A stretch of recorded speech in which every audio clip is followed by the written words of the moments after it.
interesting observation so far. Me they all call the last World Cup now. Your boy, 2022 World Cup. Your boy, you know. It drew round of 16 to say, you know. Now aka 8 European nations in the woman, in our countries. Now aka Africa 2. Now aka South America 2. Now aka Asia 2. Now aka US 1.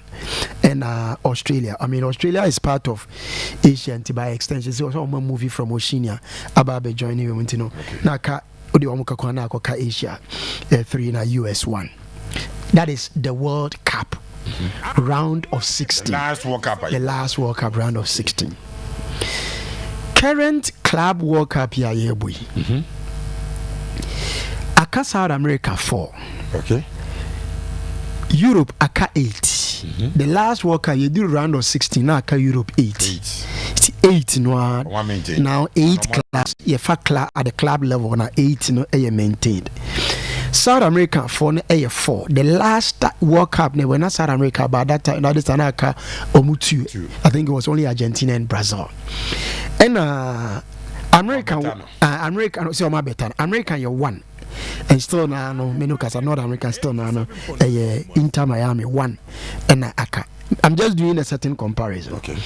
And so Australia koka Asia for no man ye na ka 3 the last World Cup no. Okay. And we Australia ka Asia ho still now no ebeka 3. If you get a picture. Yes. Europe the same. Asia the same number. America the same.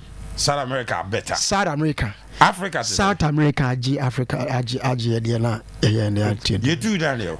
Say. Oh, wow. So now the problem Obia seem to be making significant strides improvement. But Africa dear say a World Cup near boss your club World Cup me say Africa your football minimum the crane I've tried me research I'm asking what could be accounting for that fact say since Ali Mosha says so more continental and I say your boss game you making any significant impact a day in a man ebanesa say so you movie free your region hana your corner any others na compete here African quantum in the pride into Sundance for we you know they were celebrating the 4 points no many just all move every Ali forces so fell say obviously they didn't go home embarrassed because omunya 2 points. Meanwhile if you check what transposition far from the country World Cup. Now the back club World Cup, me say Europe edrus our level we know we 8 no man maintain it. Na Asia ye 3 o man maintain it. Na America for aka 1 no man maintain it. Na South America na aka 2 South America ba beji na Africa dey to ya o masa age dey no class account club World Cup no crowd is say just a club no crowd around of 16 Africa nya representation. And so what are the reasons? And this is why I am looking at that. Now, Yanko, me are worried. Say, CAF, the piano me banner me can CAF should be worried about the level of competition in Wahanum. And to worry, Champions League, I boy, about the preserve of some few teams, preserve of some few teams. And to go South America, Diana, to hear na Flamingo J na. Palmeiras aje na on the entire na Botafogo arena the entire different clubs were coming because they were winning it like differently no be ba no nti bi won ma ali die be kosa na ali ahome na bia wakaba na Sundowns aba. We have been rotating the over there. The competition exists only about among few clubs. Obi na yo omo favor bia na omo ana atoto omo ne mayinti na omo timi omo na age ata omo sunu ye de no omo no the purchasing power because omo league no omo but profitable ye sunu ye de sa your best and you're enough to compete elsewhere. Me person because yes, so near deal. Can you imagine sub-Saharan clubs?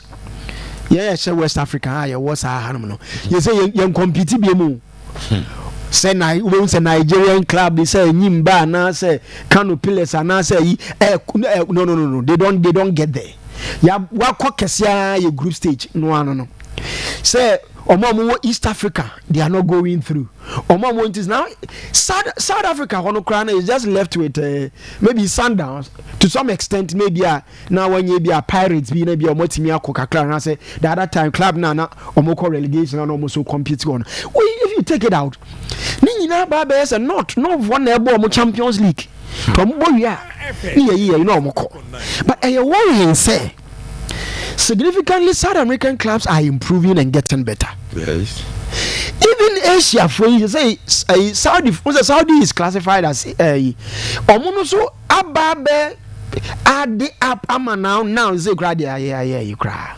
Now you have the Al Hilals and this are here. Omonoso so Aqua add up, and then Australia also adds up to Asia. So they seem to be as a Kakra. Nah, Europe, I mean, the least said about them, the better. But next 4 years we'll go for the Club World Cup. Yeah. Still, we'll be in crossing group stage. You say if you're banning about celebrity, you know 1 point, you know 2 points, you know 3 points, you know 4 points, but they are unqualified, and we are excited about it. I think that we must be very, very worried. Is it like because when they take away Europe? Into South America for you know to me compete now. These are questions I'm asking. So Palmeiras and the Botafogos and the Fluminense for no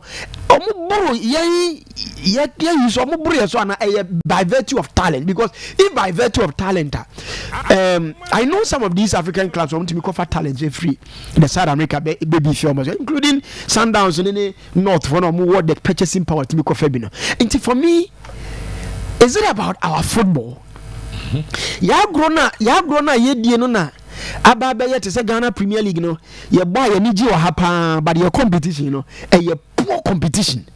E dunya free mu fi na unya free mu na ukọ elsewhere no won say o competition na obo na ha na odi jiji wani no wo form pa, because elsewhere competition no o ma take now South American clubs compete. Do you know when European clubs no compete no mo show akuma efe o mo show when you say o mo compete kwa nti Fluminense Flamingo on Chelsea no actually na or Chelsea, not just or Chelsea 3-1 now. You have the likes of River Plate and Palmeiras winning games, and you ask yourself, "Are they na ye trophy?" And say, "Oh, no more bopa, bopa."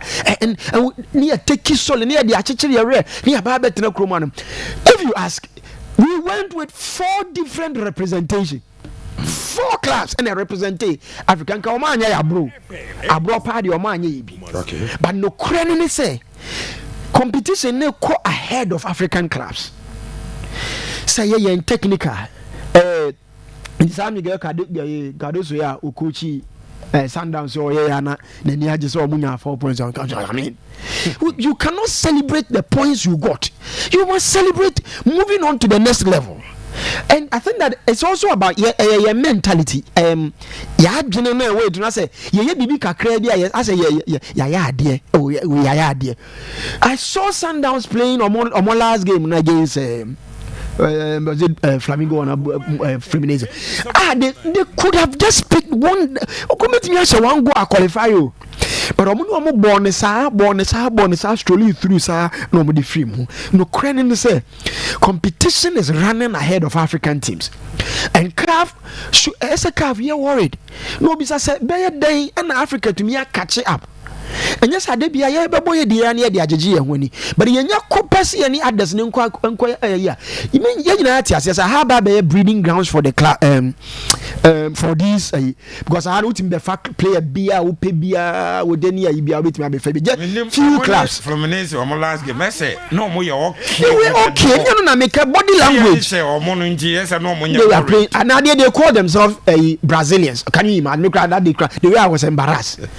Sundowns for team no almost the game they could have won so more money the Brazilians of African no yeah no money the real Brazilians akushia no money just say yeah but draw me one minutes no here points they just needed to draw they say no more relax boy very cautious but one also you are not going at a point in time na me born me many breach o mo nyina park no so I think that and some mentality na African teams ni nyina say you call World Cup say call you Brazil for share 3-0 2000 I think Germany you say Bob pa the way ya Bob Brazil for the pa. So one Gary O'Neill, not a pundit for a was describe it born say we are playing like headless chicken. This how he insulted us. So I say, yeah, Bobo papa near the betchy or Moja go no Marco say. We will enjoy your just say a bomb no more say. That's how he described it. I think that going forward. You decide to say you bet challenge you within our sector. Now you pledge your level of competition, not careful so you share how very saucy nations. Mount Jai said be a cat or had not cat to call my Ghana football is doing, but we know your football it's not because me and my Ghanaian club they could have competed over there in the Club World Cup. And one just I just a Cabeza Auckland City for the NB 10-0 now 6-0 now because competition now go way ahead of us. And it's worrying, sir. If you just suppose the Club World Cup to the last World Cup, you would see a certain level of consistency. 8 for Europe, 3 for Asia. Maybe improved. 1 for America. We seem to be going back in terms of the numbers. Worrying. Saraf, Medas, Yaba, Namia Dom National, Yatansi, between 6 and 8:30, weekend edition of Akumas for maybe some more. Club Beer, you know, so the Club World Cup, no. What shall will be a you know, I will be to me a pinpoint, say we, Moody or Moji Bay, and I say, so I cover you. I was going to issues are